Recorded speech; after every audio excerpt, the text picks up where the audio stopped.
Reforma íntima sem martírio. Autotransformação com leveza e esperança. De Vanderlei Oliveira e Hermes Defoe. Capítulo 1. Dores do martírio. Abre aspas. Não imagineis, portanto, que para viverdes em comunicação constante conosco, para viverdes sob as vistas do Senhor, seja preciso vos silicieis e cobrais de cinzas. Não consiste a virtude em assumir de severo e lúgubre aspecto, em repelirdes os prazeres que as vossas condições humanas vos permitem. Fecha aspas. O Evangelho segundo o Espiritismo, capítulo 17, item 10.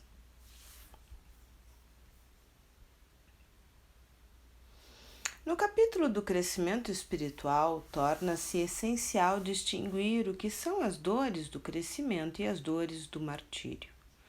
Não existe reforma íntima sem sofrimento, mas martírio é uma forma de autopunição. São penitências psicológicas que nos impomos como se, com isso, estivéssemos melhorando. Em razão do complexo de inferioridade que assola a expressiva parcela das almas da Terra, e cientes de que semelhante vivência psicológica se deve ao nosso voluntário afastamento de Deus ao longo das etapas evolutivas, fazendo-nos sentir inseguros e impotentes, hoje criamos as capas mentais para nos sentirmos minimamente bem e levar avante o desejo de existir e viver.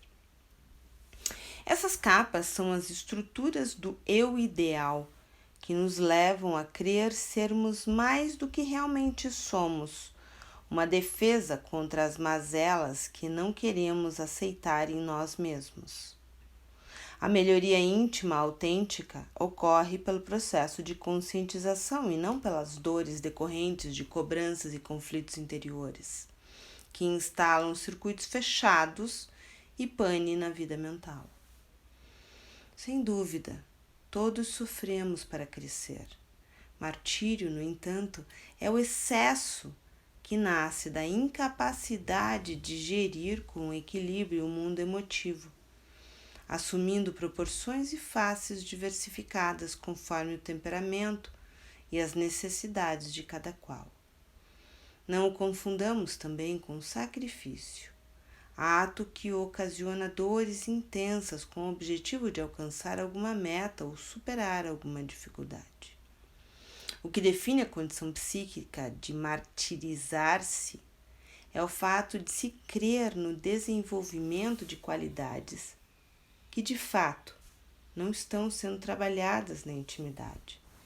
São as dores impostas a nós mesmos pelas atitudes de desamor, quando acreditamos no eu ideal e negamos ou fugimos do eu real.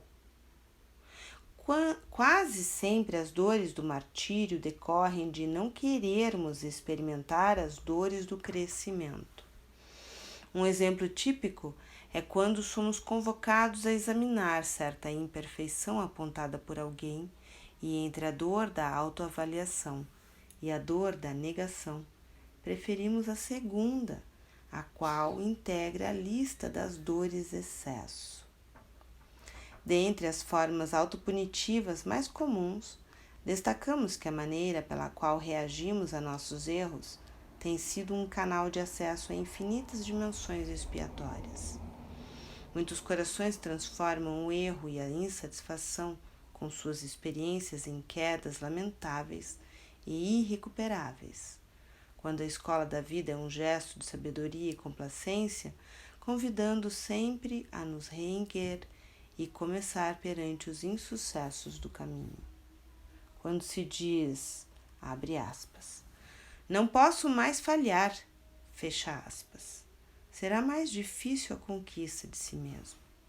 Dessa forma, começamos a conhecer os grandes inimigos do auto-amor no nosso íntimo. Um deles é o perfeccionismo, uma das fontes de martírio que costumam dizimar a energia de muitos aprendizes da espiritualização, querendo se transformar, partem para um processo de não aceitação de si mesmos e de autorreprovação muito cruel, inclinando-se para a condenação. A questão não é de lutar contra nós mesmos, e sim conquistar essa parte enferma, recuperá-la. E isso jamais conseguiremos se não aprendermos a amar esse nosso lado doentio. Essa forma inadequada de reagir a nossos erros abre porta para muitas consequências graves e às vezes maiores que o próprio erro em si, tais como estado íntimo de desconforto e desassossego quase permanente, torturante sensação de perda de controle sobre a existência, baixa tolerância à frustração, ansiedade de origem ignorada, medos incontroláveis de situações irreais, irritações sem motivos claros, angústia perante o porvir com aflição e sofrimento por antecipação, excesso de imaginação entre fatos corriqueiros da vida, descrença no esforço de mudanças e nas tarefas doutrinárias, mau humor, decisões infelizes no clima emotivo de confusão mental, intenso desgaste energético decorrente de conflitos, desânimo. São algumas dores do martírio. Quando permanecem prolongadamente, esses estados psicológicos configuram uma autoobsessão que pode atingir o campo do vampirismo e de ilimitadas doenças físicas. Poder-se-ia indagar a origem mais profunda de tantas lutas e teríamos de vagar por um leque de alternativas tão amplo quanto são as individualidades. Todavia, para nossos propósitos deste momento, convém refletirmos sobre uma das mais pertinentes atitudes que têm levado os discípulos espíritas aos sofrimentos voluntários com seu processo de interiorização. Sejamos claros e evitemos subterfúgios para o nosso bem. O culto à dor tornou-se uma constante nos ambientes espíritas. Condicionou-se a ideia de que sofrer é sinônimo de crescer, de que sofrer é resgatar, quitar.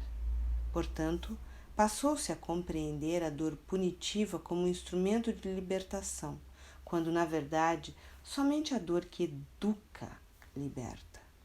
Há criaturas dotadas de largas fatias de conhecimento espiritual sofrendo intensamente, mas que continuam orgulhosas, insensatas, hostis e rebeldes. Não é a intensidade da dor que educa, e sim o esforço de aprender a amenizá-la. O espírita costuma neurotizar a proposta da reforma íntima. É a neurose de santificação, um modo imaturo de agir em razão da ausência de noções mais profundas sobre sua verdadeira realidade espiritual. Constatamos que existe muita impaciência com a reforma íntima por causa das angústias causadas ao espírito por entrar em contato com sua verdadeira condição diante do universo. Cria para si mesmo, por meio de mecanismos mentais, as virtudes de adorno ou compensações artificiais a fim de sentir-se valorizado perante a própria consciência e o próximo. São os esconderijos psíquicos nos quais quase sempre nos enfurnamos para não tomar contato com a verdade pessoal. Essa neurotização da virtude gera um sistema de vida cheio de hábitos e condutas rígidas, a título de seguir a orientação da doutrina. Adotam-se procedimentos que não são sentidos e avaliados pela arte de pensar.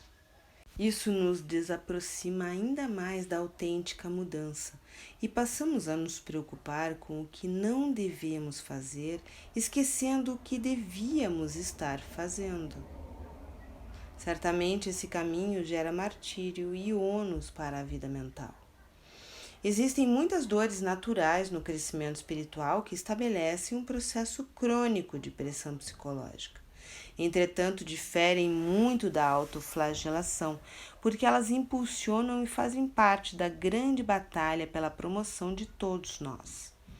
Observa-se, inclusive, que alguns corações sinceros, inseridos no esforço autoeducativo, experimentam essa silenciosa expiação, mas, por desconhecerem os percalços do trabalho renovador, terminam por desistir de prosseguir e se atolam no desânimo. Acreditam-se piores quando constatam semelhantes quadros de dor psicológica e deduzem que, ao invés de progredirem, estão em plena derrocada. Diga-se de passagem, não são poucos os quadros que temos observado com essas características no seio do movimento doutrinário. Frequentemente existe um trio de malfeitores da alma que a chicoteiam durante as etapas do amadurecimento. São eles: culpa, baixa autoestima e medo de errar. Apesar de serem sofrimentos psíquicos, funcionam como emuladores do progresso, quando nos habilitamos a gerenciá-los. Assim, a culpa se transforma em autoaferição da conduta e freio contra novas quedas. A baixa autoestima se converte em capacidade de descobrir valores e o medo de errar se promove a valoroso arquivo de experiências e desapego de padrões. Diante do exposto, indaguemos sobre quais seriam as medidas que deveriam ser implementadas nos núcleos educativos do Espiritismo em favor da melhor compreensão dos roteiros de transformação interior. Aprofundemos debates entre dirigentes sobre quais iniciativas poderiam ser facilitadas aos novos trabalhadores em favor de um aprendizado sem os torturantes conflitos originados da crueldade aplicada a nós mesmos, quando não somos criativos o bastante para lidar com nossa sombra e tombamos em martírios inúteis. Reforma íntima deve ser considerada melhoria de nós mesmos e não a anulação de uma parte de nós considerada ruim. Uma proposta de aperfeiçoamento gradativo cujo objetivo maior é a nossa felicidade. Quem está na reforma interior tem um referencial fundamental para se autoanalisar ao longo da caminhada educativa, um termômetro das almas que se aprimoram e, inevitavelmente, quem se renova alcança a maior conquista das pessoas livres e felizes, o prazer de viver.